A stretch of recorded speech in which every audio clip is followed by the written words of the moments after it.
Okay, at this time, it's my pleasure to introduce Frank Price, who's going to speak to us some more about grazing. Frank Price and his son Sims operate a ranching enterprise in Sterling City, an area of west central Texas. They were selected as a national winner of the 2013 Environmental Stewardship Award, presented by Dow AgroSciences, National Cattlemen's Foundation, USDA, NRCS, and the U.S. Fish and Wildlife. Frank and Sims' ranching operation utilizes sound grazing management program that is proven to not only be economically rewarding, but is also an effective tool in improving the rangeland resource. While raising cattle and sheep is the primary source of income, wildlife has provided up to 1/3 of their total income. The livestock grazing plan is structured to enhance the wildlife habitat as well as the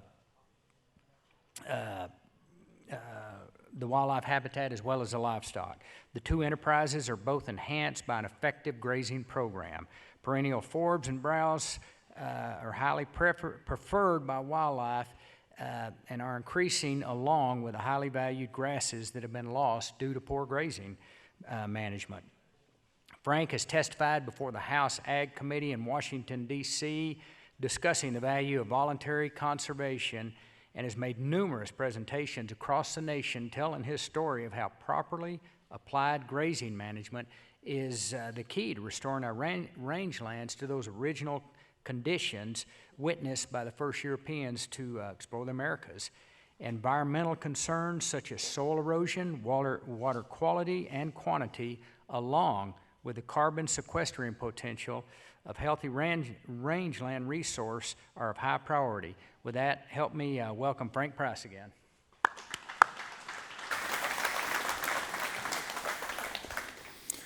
I've got to turn this machine on.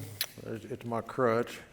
While we're doing, yesterday we were talking about drought management, and I left a pretty key factor out of there, how we handle drought management and prepare for it. Let's see here.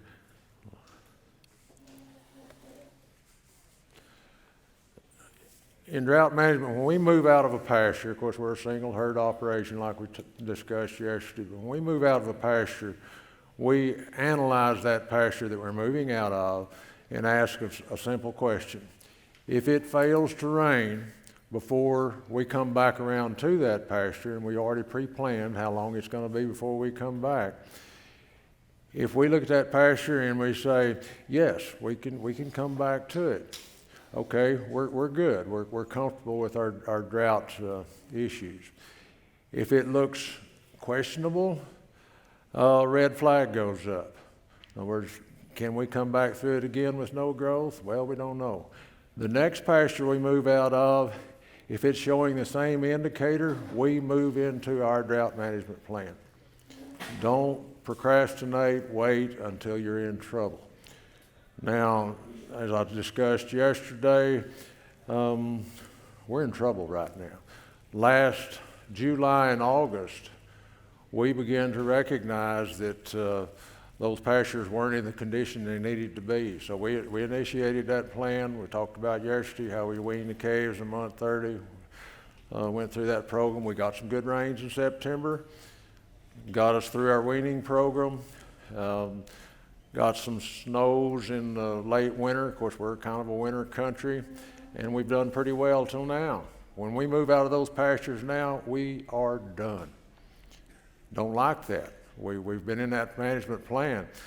Had some very fortunate showers last night on some of our country, some of it we didn't. When I get home, if we hadn't gotten good rainfall on that other country, we are moving into the next phase right now.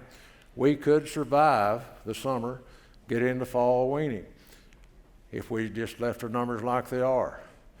But I'm not about to do that because the pastures we're moving out of, if we stayed in it till this fall and we didn't get rain, we're out of business.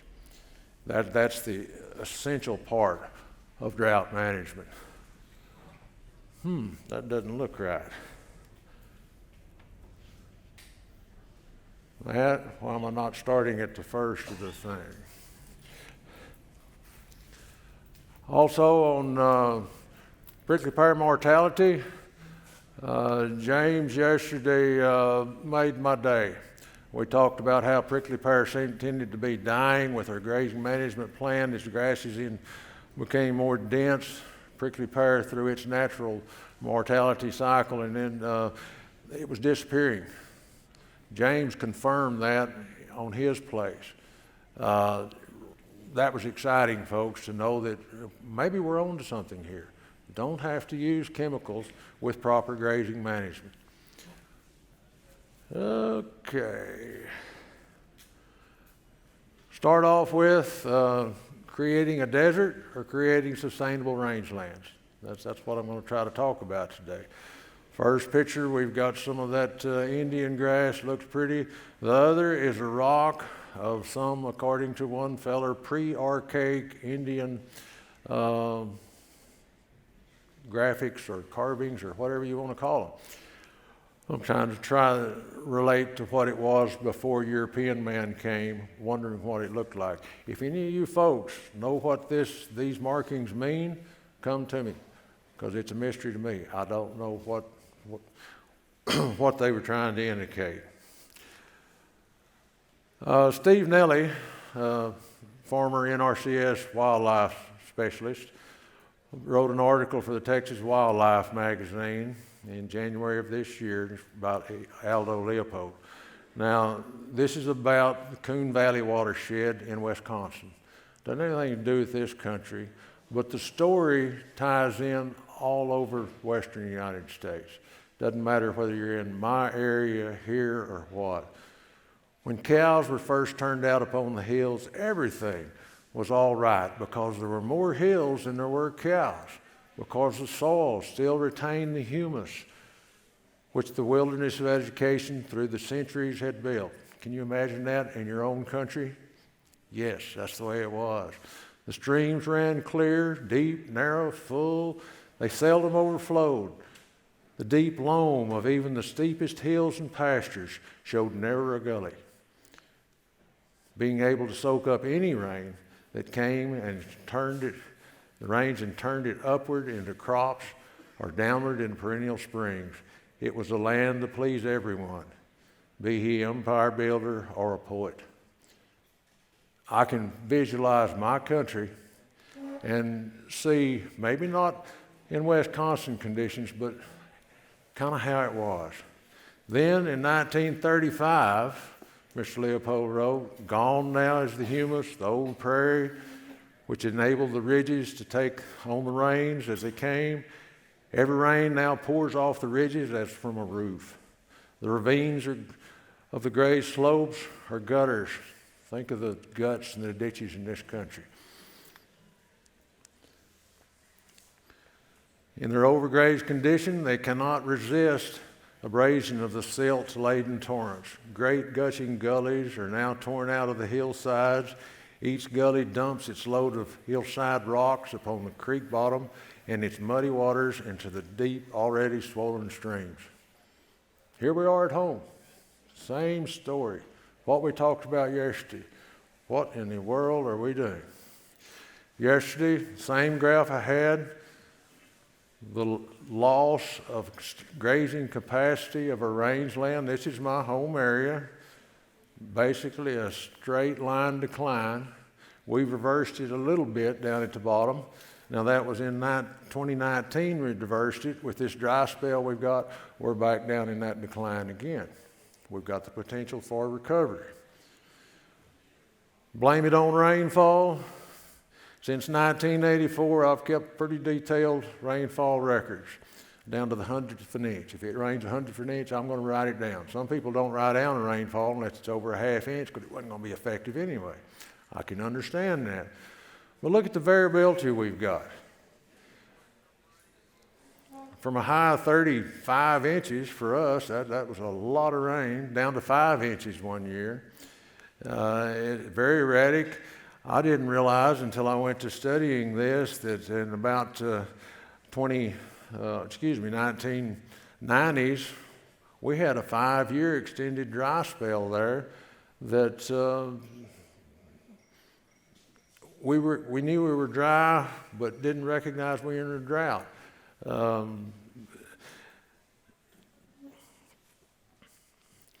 The interesting thing is that red line, the computer put that in there. I didn't do it intentionally. That's a trend line. It shows the amount of rainfall going up. Everybody says, it doesn't rain like it used to. I don't know. This shows that's not the case in the last 45 years or so. When it does come a rain, the man on the right there, it's greened up. It looks pretty good. Yeah, we got a good rain. Look here we go. And then look across the fence. Those two pastures were close to the same height of forage prior to that rain. But when you have healthy grasses, healthy root systems, look what can happen. Old Jake, my grass management plan sure is good. I've rested this pasture 12 years and already the grasses are coming back. There's more wisdom in that statement than Jake realizes. Lands that are denuded, overgrazed, removing livestock is not the answer. Total removal of them. You can take, I know a number of places that were bought for hunting purposes. They take the livestock off of them, and a lot of them are really abused bad. The first 5 years you see dramatic changes. And then it planes out, and then the rangeland begins to go downhill. In the Jornada Research Station in New Mexico, Las Cruces, it's pretty tough country out there. They fenced off an area in the 30s. Somebody in here may know what the date was. Fenced it off, pretty good sized area, black grama, blue grama, mainly black, I think, just to preserve what that rangeland looked like at that point in time. No livestock on it to this point, to my knowledge. You go out and look at that today, it's just as bad a desert as the rest of it is. That grass is gone. Why? It's lack of animal impact, lack of use of livestock to invigorate that country. The grays, the rest, the buffalo did it. They didn't have a rotation schedule. I'm sorry. They might have, the northern buffalo probably came south during the wintertime somewhat. The Indians had an effect on it with their burns as they did. I'm still scratching my head over that. I doubt they really had a plan, but over 10,000 years they developed habits that tended to work for them. You know, here in the last 70 years, I've developed some habits too. Excuse me. The picture on the right, cool season perennials. If you're going to go into a non-feeding program on your cattle, sheep, we see things, 2-flower melic, there's 3-flower melic, Texas bluegrass, Canada wild. Canada wild rice, a really good plant. On the way up here, it took me an hour longer to drive up here than it should have, because I was by myself and I'd be driving down the road and I'd just stop and take a little walk down the right of way, looking and seeing. There's a lot of Canada wild around this country. There's a lot more cool season weeds, forbs here than I realized there'd be. So that tender loving care, like I like to call it, I'd love to try it up in this country. Now, I know some of you are doing it at great success, and that's awesome. All right, horrible pictures.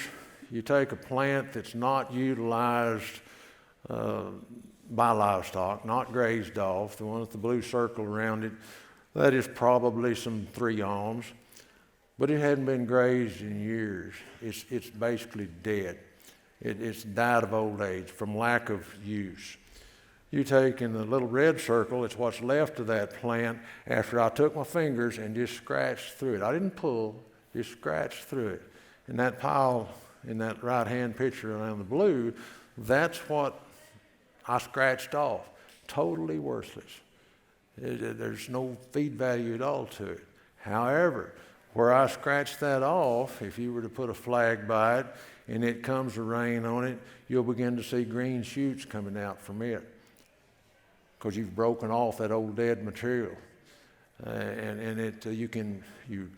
Growth nodes are developed, and I don't understand that, but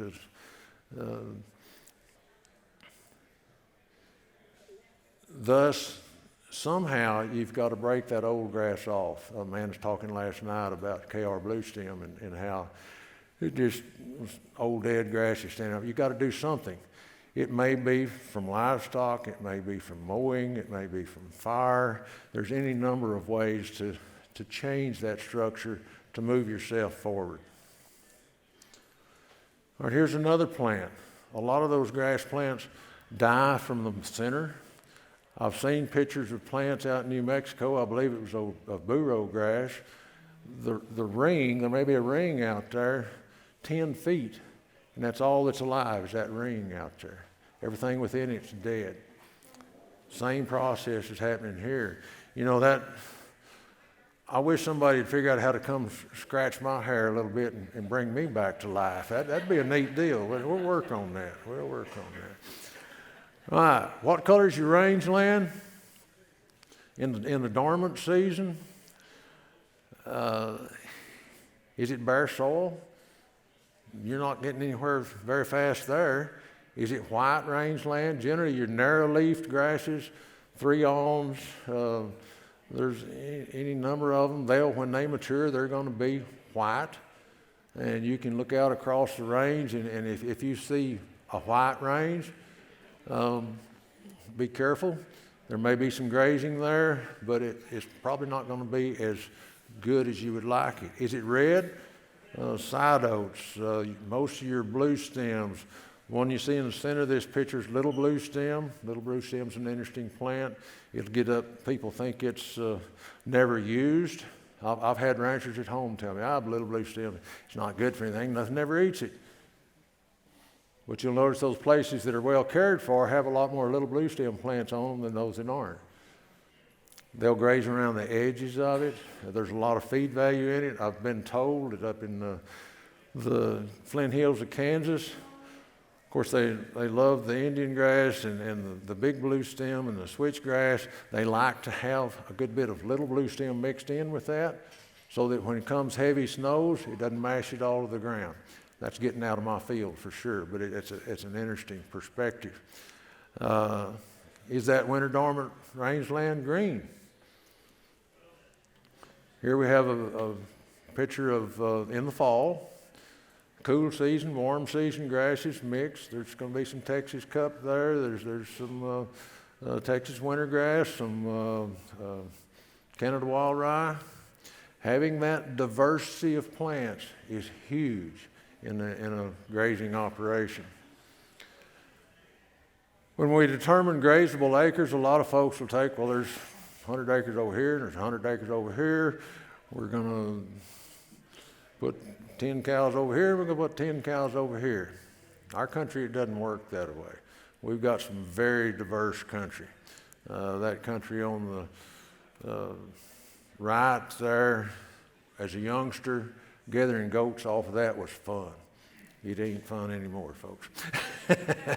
The picture on the left, we were talking about burning, the 2011 wildfires. That picture from this angle, and you've got to look to see the carcasses of the blueberry cedar there. In my lifetime, I had never been able to look out over that land and see anything but cedar. That wildfire came through, opened it up. We're still getting recovery of our grasses. It's happening amazingly fast, really. The flame leaf sumacs, that's the red plants you see there. Beautiful to look at. We're going to end up with too many of them. I don't know. But be careful when you're determining the value of the total ranch. Sometimes we'll come up with 50% of it's unusable. The breeding of your livestock makes a difference. reason we prefer a little bit of Brahman influence in ours, they're more likely to climb up on those hills and graze. And they're adapted to the environment too. All right, here's that dust bowl. Whoop, whoop, whoop, whoop, whoop. Don't get in a hurry now. Dust bowl picture there, and on our drought management, I've already reviewed that this morning. Got ahead of myself, I guess. But being prepared for drought, and I think I said yesterday, I don't remember, but if this dry spell we have now continues on, we're going to be looking at the 8th or 9th extended dry spell in my working lifetime. Every 7 years, on average, we're in that mode. So you're basically, it takes a couple of years to get into that drought. Then you've got to have recovery from it. So it's a continual process. And I'm finding, like I told you yesterday, I'm stuck in my home territory, and that's all I really know anything about. But I come up here, and it doesn't matter what your annual rainfall is, you're always griping about being in a drought. But as we work through this grazing program, we're not as challenged by drought as we used to be. And I think I said yesterday that, yes, droughts are much worse today than they were early on because we have caused them to be worse. We don't have those healthy plants. Dry spells, they're probably about the same as they always were. Who knows with climate change, but we have been able to make those droughts less severe, in my opinion. This is a pretty wordy deal here, save every drop. I wrote it down here so I can read it to y'all because I forget to say it a lot of times. But as the density of cover increases, the soil is shaded, causing limited rainfall to be conserved within the soil. Evaporation due to wind and direct sunlight is reduced to a minimum. That is a really big deal, folks. You get a 1/2 inch rain on bare ground, the sun comes out, the wind blows, you probably didn't get any benefit at all out of that 1/2 inch. If there's a good cover of grass, healthy rooted plants that are able to take that moisture, more humus you have, the better off you are. It'll hold capacity to hold water. Some of these farms in that Missouri area, they talk about taking them from the absorption rate of rainfall from an inch of rain an hour that's capable of being absorbed to 4 or 5 inches on the same country just because of the health of the soil. Leaf service of the established plants breaks the intensity of a heavy rainfall into more manageable small droplets of water, reducing compaction and creating an adaptive environment for water absorption into the soil. Even in your drier climates, that applies. The litter on the ground holds the rainfall in place so that it has more time to be absorbed. And that litter on the ground is just that dead matter laying there. It builds little rills, dams as the water's running, and it slows that water down so it has a place to go. Those root systems create avenues for water to be absorbed. The deeper the roots, the deeper the water can rapidly be absorbed. Positive results, saving, storing water. We heard yesterday about how important water is becoming. It is more so every day. These techniques, I see them happening. I think everybody can. Forgive me if I get excited about it, but anyway. As root systems become denser, some roots are actively growing, some are in the dying process. They're starting the recycling of the decaying roots and the ground litter. This process gives soil microbes, bacteria, earthworms, worms, talked about it yesterday, the chance to thrive, further creating even healthier soils. Those healthy soils with increased humus levels can retain much more water than degraded soils that have lost their high levels of humus and have washed away and blown away. That most of our good soils and humus are in the bottom of these lakes. They're gone down to the ocean. We've lost it. But folks, when you get that solid cover of healthy grasses, we've got some country that is a sandy clay loam, pretty red country.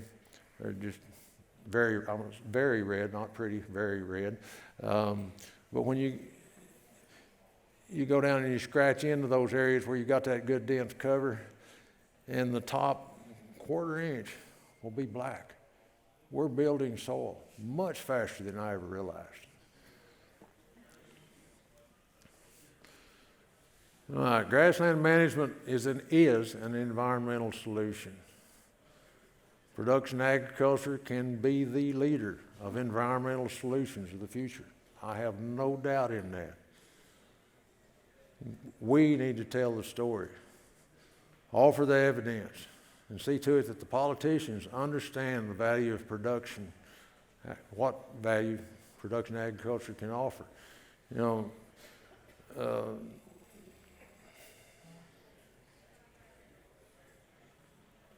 Sarah yesterday, a unique person in that she can calmly portray what needs to be done. I get excited sometimes, I move too fast. But there's so much that we can do, and we at every moment, you know,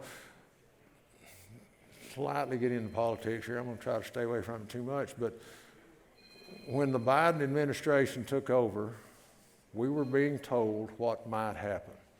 And I was like, there's no way this can happen. Folks, it's happening. We have to be keenly aware of our position in this fight, if you want to call it, and do everything we can to be sure that the public, the politicians know where we are, what we're doing. And we can't just stand up, like I said yesterday, and said, oh, we're the ranchers. We want it better when we die than it was when we got it. We got to admit we made mistakes, figure out how to correct them, and move forward. Just do. You know, Job, he was the most challenged feller that I've ever run across. What I like to think I've learned from Job is bad things happen, persevere, look forward, and keep going. You know, this applies to me and probably most of y'all, but ask the animals and they will teach you. Or the birds in the sky, they will tell you. Or speak to the earth and it will teach you, or let the fish of the sea inform you. We do that every day if we're just watching and learning. Okay. Getting kind of changing off subject, hodgepodge deal here. A video I took last Friday of some country that we've done some very intensive brush work on. Intergrazing management plan. I strongly believe that if you're going to put the dollars into a brush management program, grazing management has to be a part of it, or we're not going to really make progress. Now you can see the brush is pretty well gone. You don't see a lot of prickly pear there. This, like I say, this was taken Friday, and we grazed it in late fall, so it wasn't too short. This is one of our better spots. We're coming across to what we call a deer run, where the wildlife can have a little bit of a place to hide. Don't worry about the cedar. Look at the ground. Same grazing program. Has been for approaching 20 years in that pasture. Look at the bare ground there. It could be worse.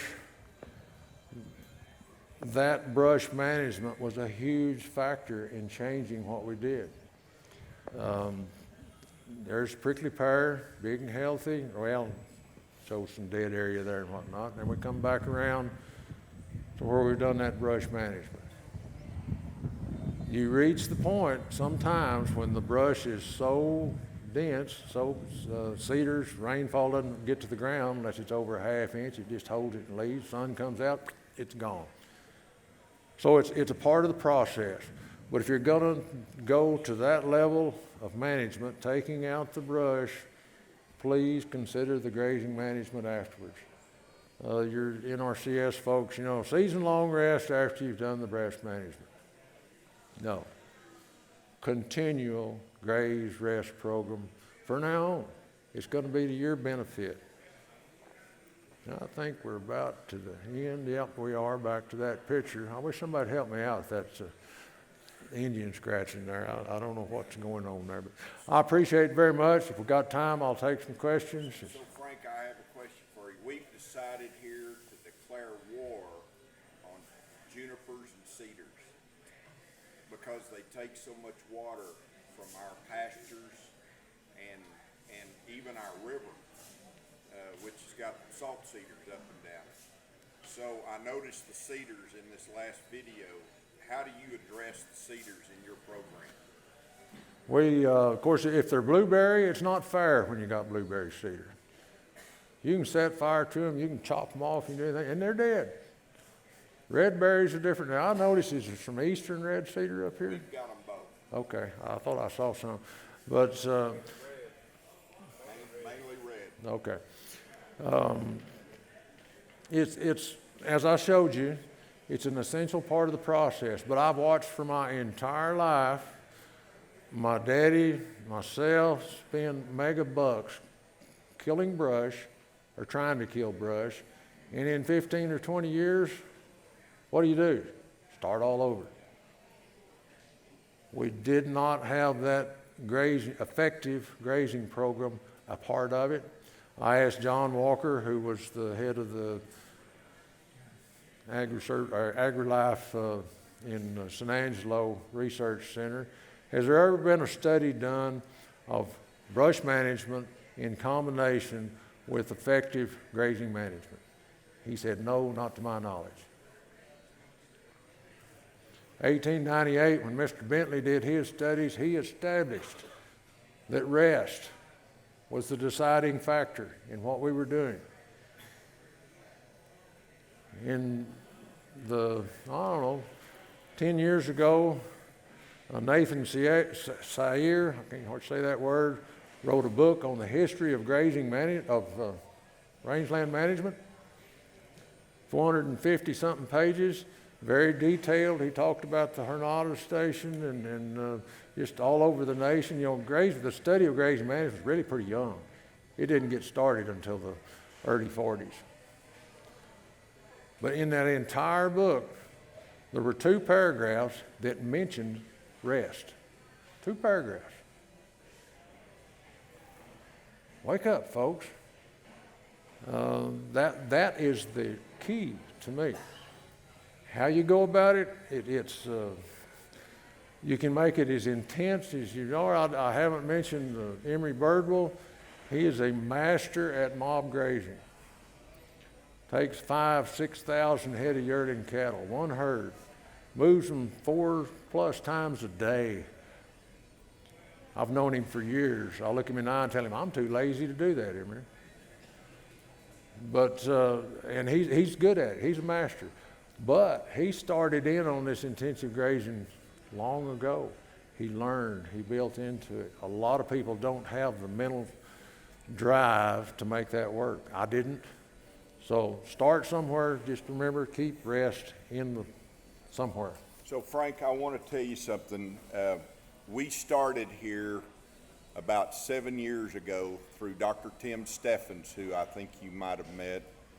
Dr. Steffens prescribes to your way of ranch management. And one of the things that we've been about for this beef conference is about restoring the roots. That's been our theme.